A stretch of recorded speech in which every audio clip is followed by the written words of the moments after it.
कला संस्कृत विभाग से मेरा प्रोग्राम मिला, 1.5 लाख रुपया का गबन हो गया। उस समय मंत्री मेरे जितेंद्र चाचा थे। मान लीजिए हमको तो उस समय आरजेडी के मंत्रालय में पैसा चोरी हुआ था, विभाग के अधिकारी लोग चोरी किया था, तो उस समय बीजेपी के लोग काहे नहीं मेरे साथ दिया। आमयो हे दुआरे दुआरबा अरे भिखियाए मांगलू हो ना। आज लोग कह रहा है कि भिखारी ठाकुर को कल्पना पटवारी, रामचंद्र माझी, रामंगिया, ये लोग कोई नहीं किया। भरत चाचा से मैं बात किया तो भरत चाचा बोलन कि रखा फोन, मरल आदमी के पुरस्कार मिलेला, अभी रिकॉर्डिंग बा हमरा मोबाइल में। कब मिली भारत रतनवा भिखारी बाबा भोजपुरी के महानवा, केहू के नइखे ए पर ध्यानवा, कब मिली भारत रतनवा भिखारी बाबा हो गइलन सापानवा, आ केहू के नइखे ए पर ध्यानवा, आ कब मिली बाबा भिखारी के समानवा। हमारे साथ भिखारी ठाकुर की परंपरा को आगे बढ़ाने वाले छपरा के भोजपुरी के प्रसिद्ध लोक कलाकार अरुण अलबेला हैं। इन्होंने जो गीत सुनाया उसमें ये भारत रत्न की मांग कर रहे हैं, किसके लिए? जो भोजपुरी का शेक्सपियर था। पर आज जिस विषय को लेकर अरुण अलबेला हमारे स्टूडियो में हैं, ये विषय है बिहार सरकार के द्वारा पिछले 2 सत्रों के बिहार पुरस्कारों की घोषणा, जिसमें कलाकारों को विभिन्न विधाओं में बिहार सरकार ने विभिन्न पुरस्कारों से सम्मानित करने की घोषणा की है, और उसमें अरुण अलबेला का नाम नहीं है। अब अरुण अलबेला चाहते थे कि ये साक्षात्कार मैं करूं, और मैं चाहता था कि मैं ही करूं, तो मैं कर रहा हूं और मेरे सामने है अरुण अलबेला जी। आपका नमवा का है बार बार कट जाता है जी, ये चलते मैंने नमवा अब तो विभाग बताए कि हमरा गानवा से लोग के दिक्कत बा, कि हमरा नमवा से दिक्कत बा, कि हमरा आवेदनवा से दिक्कत बा। मने अब हमरा तो कहीं ना कहीं बुझाला कि भिखारी ठाकुर के गीत गावेला के इतना शोषण काहे होखेला। अब एकर प्रमाण बा, भिखारी ठाकुर के गीत जे गौले बा ओकर इतिहास जाके जे साचा मन से गौले बा, रामचंद्र माझी उनकर शिष्य, उनकर घर जाके देखी आजो भंसल बा। भिखारी ठाकुर जी के जाके घर द्वार देखी आजो भंसल बा। रामंगिया राम जी जो कल्पना पटवारी जी को इतना बड़ा गीत देकर, भिखारी ठाकुर तो हम लोगों के गुरु हैं ही हैं, लेकिन कल्पना जी का मेन गुरु भिखारी ठाकुर को गीत गवाने वाला रामंगिया राम जी, उनका भी घर देखिए। आज जो इनका गीत को छल विद्या से गाता है वो तो धनिक तो बहुत जल्दी होता है। जैसे काजू किशमिश खाएं, तनी दूध दही पियम, तो माने जैसे कहे के मतलब कि अब बेईमानी के धन ओकरा खाएम तो जल्दी मोटा जाए, लेकिन जब बेईमानी के धन जब असर करे लगी, ईमानदारी के ओर घींचे लगी, तो गरीबो होत माने राजा हरिश्चंद्र वाला दशा हो जाए। लेकिन हम देखिए शुरू में एकदम स्पष्ट कर देना चाहते हैं, जो ये पुरस्कारों की घोषणा हुई है उसके बाद पहले ऐसे कलाकार हैं जो सामने आए हैं कि हमने अभी आवेदन दिया, हम भी कई वर्षों से गा रहे हैं, भोजपुरी की विधा को गा रहे हैं, और ऐसे में आपको इस बार पुरस्कार के लायक नहीं समझा गया। आपको क्या लगता है क्यों? आपका हम बार बार यही सवाल आपसे पूछ रहे हैं। आपने आवेदन किया था? जी, आवेदन किए थे। मैं हार्ड कॉपी भी आवेदन किया था 8/1/2024 को। उस समय उप मुख्यमंत्री साहब के विजय सिन्हा सर थे, उन्हीं को कार्यभार मिला था कला संस्कृत विभाग। तो हुआ कि ऑनलाइन कीजिए, ऑनलाइन भी जो पोर्टल था कला संस्कृत विभाग का, उस पर मैंने किया। और करने के बाद में ये घटना जब मैं अपने लिए नहीं कि अब हमरा मिल जाए, भाई भिखारी ठाकुर के गीत गावता नहीं तो हमरा मिल जाए, एक हमरा कोई दिक्कत नहीं बा। अगर हमरा में टैलेंटी होई भोजपुरी में कहत बानी तो हम ले लेब, हमरो कोई आवाज़ सुने वाला आई तो एक दिन हमरो मिल जाए। तो लेकिन कलाकार के चुने वाला एगो कलाकार होई तब नू। अब कलाकार के चुनावे जहाँ चुनैया होता वहाँ एगो अथी के बनिहार के बैठा दी, गंवार के बैठा दी। विभाग के IAS IPS अधिकारी चलावेला, कोनो मुख्यमंत्री जी थोड़े कलाकार के चयन करम। आप अपर सचिव बा, प्राप्त सचिव बा, तो वहाँ तो दलाल से घेरल बाटे कि बड़ा आरोप लगा रहे हैं आप जी, दलाल से घेरल बाटे। एक प्रमाण हमारा भी बा। कला संस्कृत विभाग से मेरा प्रोग्राम मिला, 1.5 लाख रुपया का गबन हो गया। उस समय मंत्री मेरे जितेंद्र चाचा थे। तो देखिए हम दोनों ओर से जा रहे हैं। आरजेडी के लोग समझता है भाई कि भाई बीजेपी का है, अब बीजेपी का लोग समझता है कि आरजेडी का है। तो है किसके आप? हम किसी को नहीं, हम जो हमारे आवाज़ को उठाएगा, हमारा भगवान से, जनता भगवान से मैं अपना दुख दर्द कहते हैं। ये कहाँ का बात है?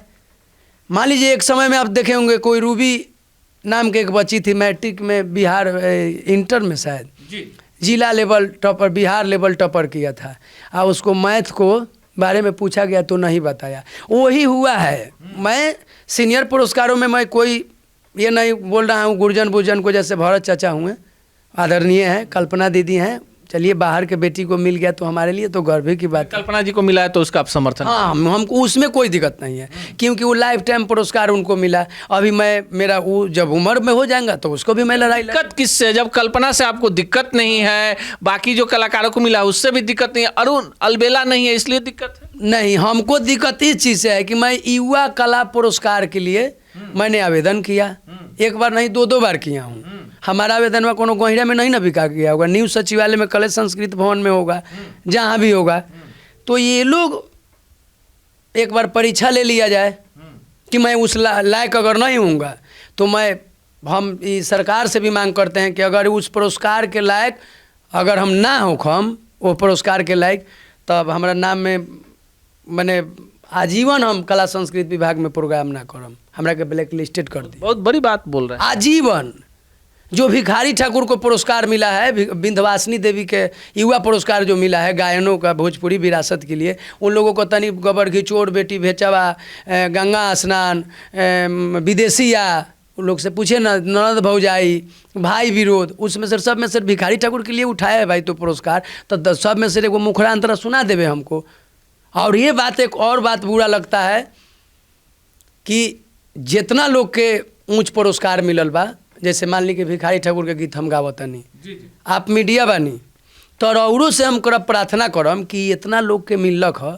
अब जैसे भरत चाचा के कोई इंटरव्यू के जरूरी नहीं है, वहाँ के सदाबहार बानी, कल्पना दीदी, ऐसा कुछ आदमी बा, लोगो 52 आदमी में सब कोई बेसुरे नहीं है, लेकिन वो जैसे जानते नहीं का भइल बा, एमे 4 गो सही, मान ली कि 52 गो में 10 गो सही पुरस्कार बा, तो 30 गो जरूर नाजायज में पुरस्कार दिया बा कि जरा गावे के, जो हारमोनिया बजा के और जाई, उनकर सब एड्रेस बा, पता बा वो चिट्ठी में। जैसे देखले रहनी इंटर के परीक्षा में रूबी कुमारी के पकड़ा गया, उन लोग को गवा के आप देखिए, आपसे प्रार्थना है, आप मीडिया हैं, आज सच तक चैनल का नाम है, आप उन लोग से गवा कर देखिए जो मेरे लेवल का जिसको भी पुरस्कार मिला है, अगर वो गा देगा माटी का चीज़, तो फिर मैं क्या बोलता हूँ, भोजपुरी मैं अपने जिला में कभी मुंह नहीं दिखाएंगे। चलिए वो माटी का गीत आप ही से सुन लेते हैं। बड़ी आज आक्रोशित हैं अरुण अलबेला, तो मंचों पर गाते हैं, लालू यादव तक आपके फैन हैं, लालू यादव अक्सर आपको अपने आवाज़ पर बुलाते हैं। एक कोई खास गाना है जो आपसे सुनते हैं, चाहेंगे वही गाना आपसे सुने? वो सुना देता नहीं, लेकिन वो हमारा मन में बात बा। जी बोलिए। पुरस्कार पर हमारा कोई आज बोल देता नहीं रुआ चैनल पर कि कल्पना दीदी, भरत चाचा, भरत सिंह भारती जी, ये लोग के हमारा जे बड़ गुरजन बुर्जन बा, हमरा कल्पना दीदी से आज भी प्रेम बा, घनिष्ठता बा, बात होला। लेकिन आज बताएं, भिखारी ठाकुर के कोई सम्मान मिलल बा भारत सरकार के द्वारा? और मीडिया है तनी बताई ने, नहीं मिला, नहीं के मिलल नू। हमार छापरा जिला घर बा, ये बात बताई। अच्छा, मरल आदमी के मरणोपरांत पुरस्कार मिलेला कि ना मिलेला? एकदम मिलेला। जब भी हम टेलीफोन, आज भी हमारा मोबाइल में रिकॉर्डिंग बा, कल्पना दीदी कहीं कहीं जाती हैं तो कभी कभी बोलते हैं, लेकिन जितना लोग शुभकामना दे रहा है कि बोल रहा है कि भिखारी ठाकुर को गीत को कल्पना पटवारी ने देश विदेश तक ले गया, इस बात को मैं दुख जताते हैं कि गलत बात है, ये गलत बात है। कल्पना पटवारी, अरुण अलबेला भिखारी ठाकुर को प्रचार करेगी। भिखारी ठाकुर तो 1971 में अपने मरने से पहले भोजपुरी को परचम लहरा दिए थे। शेक्सपियर का उपाधि क्या हमारे ज़माने में मिला? राय बहादुर शेक्सपियर, जो विदेश का टाइटल दिया हुआ था। आज लोग कह रहा है कि भिखारी ठाकुर को कल्पना पटवारी, रामचंद्र माझी, रामंगिया, ये लोग कोई नहीं किया, ये लोग उनको गीत गाकर हम अपना नाम किए, आप अपना नाम किए। आज कोई एक भी कलाकार से पूछिए कि भिखारी ठाकुर के लिए जो अनुदान 20 लाख का आता है, ठीक है, सरकार से हम लोगों को पैसा देती है भिखारी ठाकुर जयंती में, महेंद्र मिश्र जयंती में, इन लोग से जाकर एक बार पूछिए कि क्या भिखारी ठाकुर के नाम पर हम लोग प्लेन पर भी चढ़ते हैं, हम लोग ट्रेन पर भी चढ़ते हैं? किसके नाम पर? आप हमको किसके नाम पे बुलाए हैं? तो भिखारी ठाकुर के नाम पे बुलाए हैं, मेरे नाना के नाम पे नहीं बुलाए हैं। भिखारी ठाकुर के नाम पर मुझे कुर्सी मिला है, आज सच तक में सम्मान मिल रहा है। तो मैं पूछना चाहता हूं बिहार के सरकार से और बिहार के उन कलाकार से कि भिखारी ठाकुर के लिए आप लोग कितना बार सरकार से मांग किए हैं। जो पटना के कलाकार, छपरा के कलाकार सब लोग शुभकामना दे रहा है भरत शर्मा के लिए, अरुण अलबेला के लिए, भोजपुरी के उन चयनित कलाकारों के लिए। मैं सबसे पूछना चाहता हूं कि भिखारी ठाकुर के गीत गाकर रामचंद्र मांझी मेरे नाना को राष्ट्रपति पुरस्कार मिल गया, कल्पना पटवारी दीदी को लाइफ टाइम पुरस्कार मिलने जा रहा है, भरत चाचा को लाइफ टाइम पुरस्कार मिलने जा रहा है। भरत चाचा से मैं बात किया तो भरत चाचा बोलन कि रखा फोन, मरल आदमी के पुरस्कार मिलेला, अभी रिकॉर्डिंग बा हमारा मोबाइल में। ये लोग काहे नहीं बोलता है? अगर भिखारी ठाकुर से प्रेम है तो क्यों नहीं बोलता है हमारे सारण के, हमारे बिहार की जनता, हमारे बिहार के कलाकार? ये चमके हुए सितारा को ये लोग नहीं सरकार को खिलाफ, इसलिए पटना के कलाकार नहीं करते हैं कि अगर जो हम सरकार को खिलाफ करेंगे तो मुझको प्रोग्राम नहीं मिलेगा, हमको मंत्री जी के साथ में फ़ोटो नहीं खिंचवाने के लिए मिलेगा। ऐसे कोई है माई के लाल बोलने वाला सच तक पर? मैं बोलता हूँ कि भिखारी ठाकुर को जो जो ठग रहा है एक दिन ठगा जाएगा, ये मेरा वादा है। ये पुरस्कार नहीं। बड़ी दुखी आज नजर आ रहे हैं। ऐसे ही एक बार दुखी हुए थे जब सोनपुर मेला में आपके साथ कुछ हो गया था। अच्छा एक मिनट, आज जो बोल रहा है कि मैं भोजपुरी के साथ में हूँ, बहुत लोग कलाकारों के लिए है। उस समय आरजेडी के सरकार थी, नीतीश चाचा लालू जी को साथ में थे, महागठबंधन के बेरा। तो मैं अपना आवाज़ तेजस्वी भैया को पास गया, तेजस्वी भैया अपने फंड से मुझे पैसा दिए, ये मैं झूठ नहीं बोलेंगे। तेजस्वी भैया मेरे विधायक छोटे लाल राय जी, लेकिन विभाग से मुझे रफा दफा कर दिया गया। उस समय काहे नहीं बीजेपी के लोग हमारे पक्ष में बोला? मान लीजिए हमको तो उस समय आरजेडी के मंत्रालय में पैसा चोरी हुआ था, विभाग के अधिकारी लोग चोरी किया था, तो उस समय बीजेपी के लोग काहे नहीं मेरे साथ दिया? आज मान लीजिए कि आरजेडी का सरकार नहीं है। लेकिन अरुण अलबेला जी, आप सोनपुर मेला में गाते हैं, आपके नाम पर ज़्यादा पैसा उठ जाता है जैसा आपने आरोप लगाया, बाद में बड़ी बवेला खड़ा हो गया। अब आप कह रहे हैं कि बिहार कला संस्कृति पुरस्कार में जो नवोदित पुरस्कार के लिए आपने आवेदन किया, आपकी जगह बेसुरे कलाकारों को दे दिया गया। आप चैलेंज ठोक रहे हैं कि भाई लाइए खुले मंच पर सबको गवा लीजिए, देख लीजिए कि मेरे सुर में नहीं है तो संन्यास ले लेंगे। लेकिन ये बताइए कि अरुण अलबेला के साथ ही क्यों होता है? इसलिए लोग समझता होगा कि चलिए अब हमको तो बुझा रहा है कि कहीं जाति का शिकार, कुपोषण को शिकार, मान लीजिए कोई कमज़ोर गरीब को टीबी हो जाए तो दवा को बिना मर जाएगा, ऐसे जात का शिकार भिखारी ठाकुर भी हुए हैं। इसलिए हुए हैं कि जैसे कर्पूरी ठाकुर जी अपने अलग जगह है राजनीतिक में, वहीं का भिखारी ठाकुर गीत संगीत में जगह है। तो कर्पूरी ठाकुर जी राजनीतिक में थे, वो भी नाई समाज से थे, तो उनको भारत रत्न मिल गया कि नहीं मिल गया? अभी तक भिखारी ठाकुर को नहीं मिला। मेरे उम्र को कलाकार का जब इतना सोच है तो ऊपर वाले कलाकार लोग काहे चुप्पी लगा के बैठता है? लोग पूछे ना जी, सवाल पूछिए ना नीतीश चाचा से, पूछिए ना तेजस्वी भैया से, पूछिए ना मोदी बाबू से। तो इसलिए अब बोलता होगा लोग कि अपना भाई चलिए ये करेगा का, ये करेगा कर। लेकिन महाभारत के मैं अभिमन्यु हूँ, ये हमको डर नहीं है, हमको ब्लैक लिस्ट कर दीजिए, लेकिन मैं तो आवाज़ उठाते रहेंगे सोशल मीडिया के माध्यम से।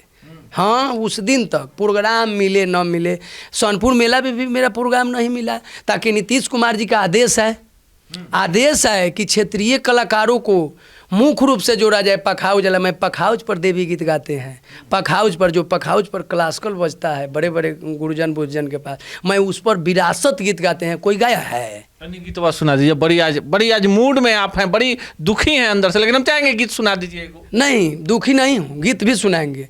लेकिन जिनको पुरस्कार मिल रहा है तो ये मत बोले कि भिखारी ठाकुर को गीत को अरुण अलबेला प्रचार किया। नहीं, भिखारी ठाकुर तो खुद से अमराज थे, पूरे सारण के लिए नहीं, पूरे भोजपुरी के लिए। तो आई एगो माई के पचरा गावतानी पखाउज पर, ए धुन के इहो बतावतानी कोई भोजपुरी में गीत नहीं खेलो गौले इरवा चैनल के माध्यम से। अरे बुढ़िया तो भैलू महा मैया तिलक के सियाना, किए हो तिलक के सियाना, आमयो हे दुआरे दुआरबा, अरे भिखियाए मांगलू हो ना, आ देवी हे दुआरे दुआरबे, भिखियाए मांगलू हो ना।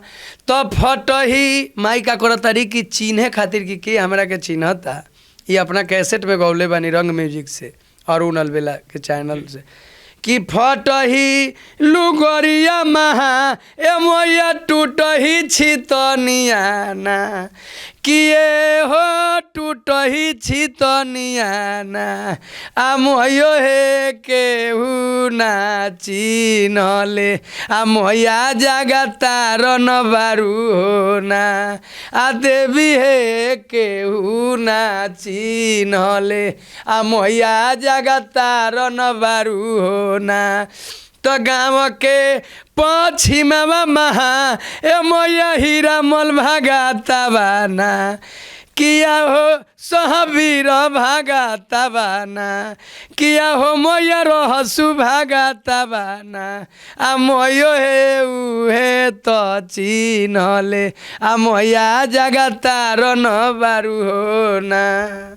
अरुण अलबेला के इस गीत से भोजपुरी के उस दशक की याद ताज़ा हो जाती है जिसके बारे में भोजपुरी के अभी के कलाकारों को पता भी नहीं होगा कि ये सब गीत क्या होते हैं। लेकिन फिर मूल मुद्दे पे लौटते हैं कि बिहार कला संस्कृति विभाग के द्वारा इस साल घोषित कलाकारों के पुरस्कारों में अरुण अलबेला का नाम नहीं है। जब आरजेडी की सरकार थी तो सोनपुर मेला में कार्यक्रम प्रस्तुत करने के बावजूद इनके नाम पर बड़ा घोटाला हो गया। अब इसके लिए सरकार ने जांच करवाया नहीं करवाया, लेकिन उस समय बिहार के डिप्टी सीएम रहे तेजस्वी यादव ने अपने फंड से और परसा के आरजेडी विधायक छोटेलाल राय ने अपने फंड से इनको आर्थिक मदद कर दी। अब अरुण अलबेला सीधा सवाल उठा रहे हैं कि जो लोग कुछ कलाकारों का नाम आगे करके कहते हैं कि भिखारी ठाकुर को जिंदा कर दिया, प्रासंगिक कर दिया, भिखारी को तो कोई प्रासंगिक कर नहीं सकता, भिखारी अलबेले थे, अकेले थे और भिखारी ने जो इतिहास रच दिया सब उसी पर रेंग रहे हैं। उनके गीतों को, उनके भावों को, उनके साहित्य को बेचकर राष्ट्रीय पुरस्कार ले रहे हैं, पर उसी भिखारी ठाकुर को न पद्मश्री मिला न भारत रत्न मिला और आज भी भिखारी के वंशज दाने दाने को मोहताज है। लेकिन सवाल लाजमी है तो जवाब सीधे सरकार से कि क्या बिहार में मिलने वाले कला पुरस्कारों के लिए जो कमिटी है वो कलाकारों का टेस्ट लेती है? क्या उसमें वरीयता क्रम को देखा जाता है या फिर जिसकी सरकार उसकी गुणगान करने वाले कलाकारों की जय जयकार? आप इस पूरे प्रसंग पर क्या सोचते हैं? कमेंट बॉक्स में जरूर बताइएगा।